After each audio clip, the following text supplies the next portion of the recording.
tarod pandangan, upang libutin.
Baba. Baba. Ha! Ang Pangulo, tapos na po ang parangal.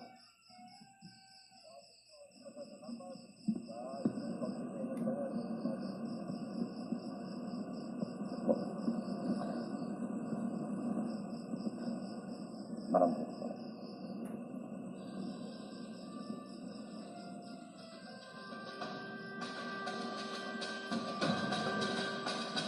Mga kasama, inaabot ng ating mahal na Pangulong Ferdinand Bongbong Romualdez Marcos Jr., Pangulo ng Republika ng Pilipinas, ang kanyang taus-pusong pasasalamat sa parangal na iginawat natin sa kanya sa umagang ito.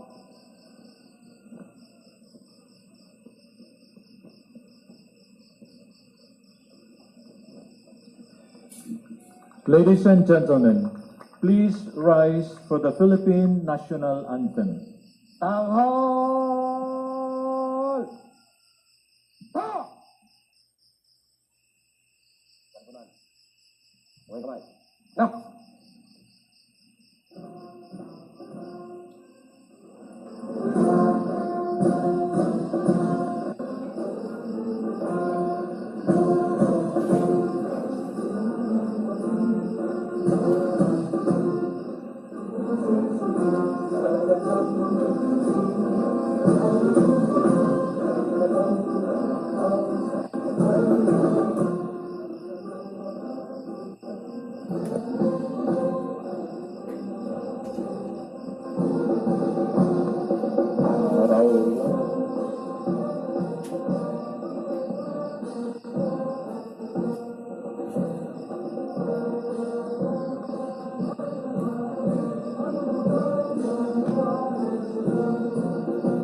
Talpunan, tumakamay. Na.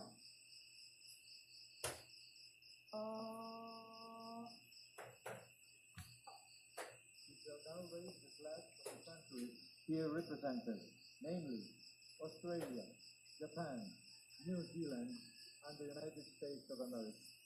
Tanghal!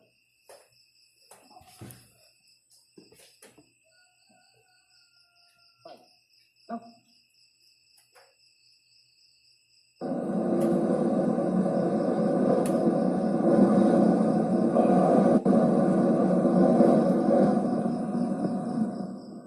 Talpunan, baba kamay. Na! Baba! Ha! We shall now proceed to the wreath-laying ceremony to honor the memory of our comrades who fought on this very shore. May I request the guests to proceed to the shrine proper.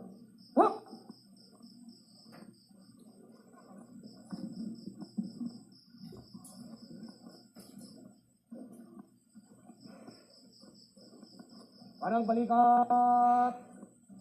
Ha! Pasilong! Cut! Salong, ito sa kanan. Cut!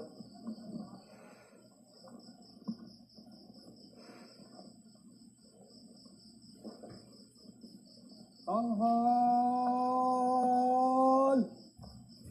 Ha! Ikram, kamay-kamay. Ha? Ikram, kamay-kamay. Ha?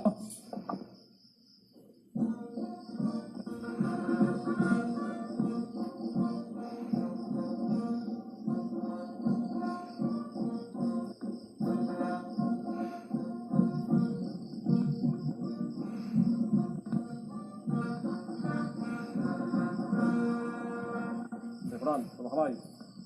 Ha? Babo! Ha! Mahal na Pangulo, handa na po ang pag-aalay. Pagkakan, pagkakanan. Harap. Long. Had. The rest that shall be offered. For the people of the United States of America, Her Excellency Mary Kay Loss Carlson, Ambassador Plenipotentiary and Extraordinary Embassy of the United States of America. For and in behalf of the people of the Philippines, His Excellency Ferdinand Marcos, President, Republic of the Philippines.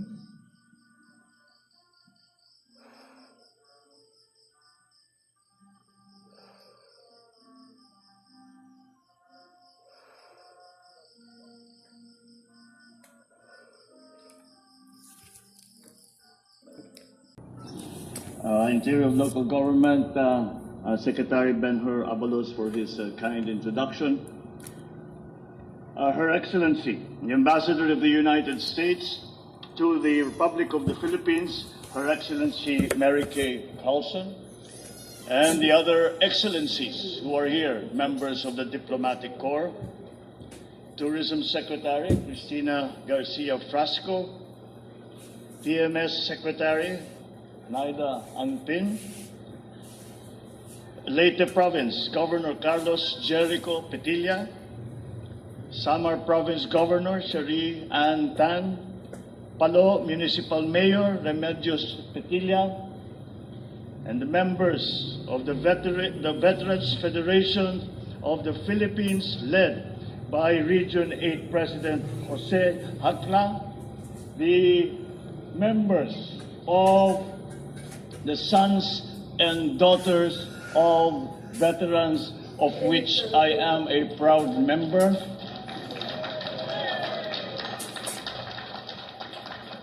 my fellow workers in government, ladies and gentlemen, distinguished guests, good morning. It is an honor to be here with you to celebrate this commemoration of the Leyte Gulf landings. I thank the provincial government of Leyte for organizing the commemoration of this important and historic event. This event that shaped the destiny of our nation and the entire world in our pursuit for independence. When the Allied forces landed on these shores in 1944, the freedom of the Philippines was restored, and the bond between our peoples, founded upon the ideals of justice and liberty, strengthened and renewed. Changing circumstances have tested this bond in the past, yet they hold and hold strong to this day. This bond will continue to be tested well into the future, but I am confident that it will continue to hold as we move forward. Because a fellowship like ours forged in the fires of war and sealed with the blood and sweat of our patriots and veterans, will forever bind our people's destinies and futures together. We commemorate this event, but let us remember the courage and heroism demonstrated by our war veterans, fellow Filipinos, allied forces, and for that matter, even the Japanese forces, who offered their lives in a quest to attain peace and freedom that we now enjoy. They who have fought and died in and for this land will have their names forever etched in the pages of history. We express our most profound gratitude for the sacrifices that they had made in reclaiming our freedom and for ushering in a new age of peace for our people and for the world. This government will always continue to look after the welfare of our war veterans. For as we commemorate on this hallowed ground, sanctified by the blood, the life, and the sacrifices of our brave veterans, we cannot allow our memories to lapse. We must always remember that this was the best of Filipinos.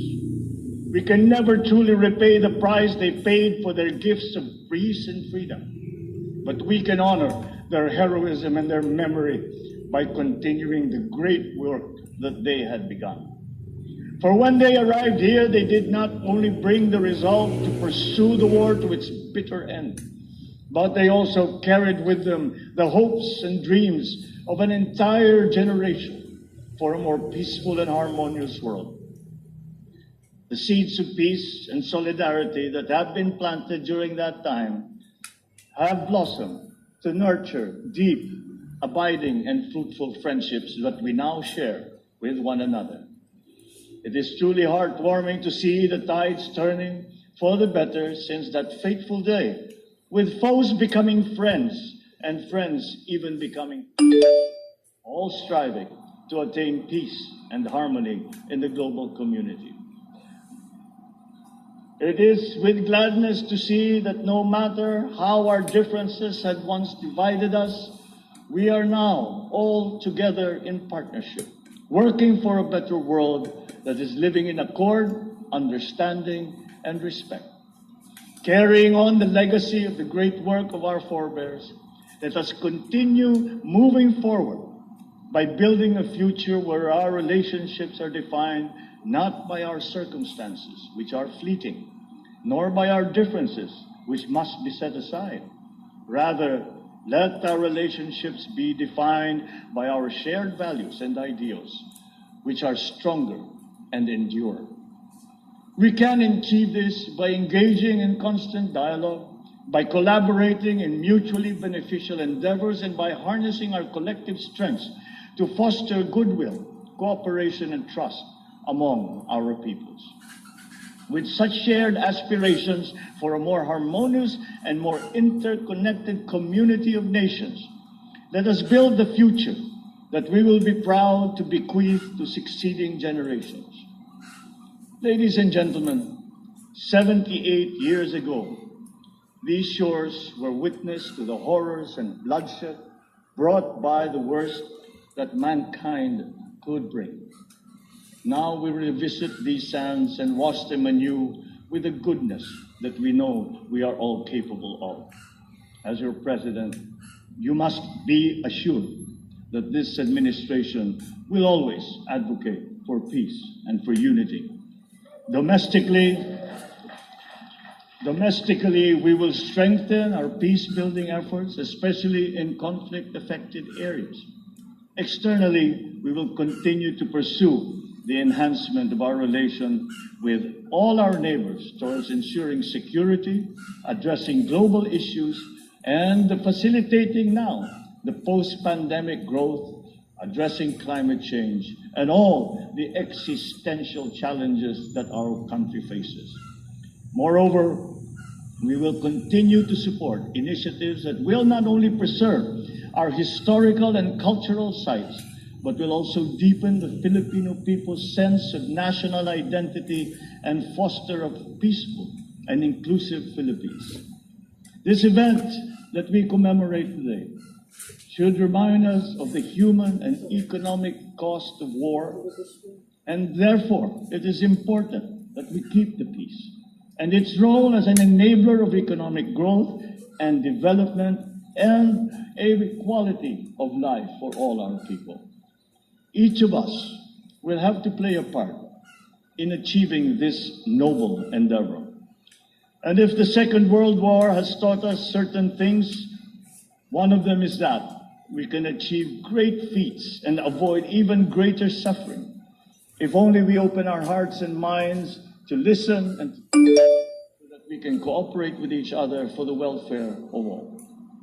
So with compassion in our hearts and the well-being of all mankind foremost in our minds, let us work together to return the world to its best form and ensure that peace will last for generations to come. Thank you, and mabuhay po tayong lahat.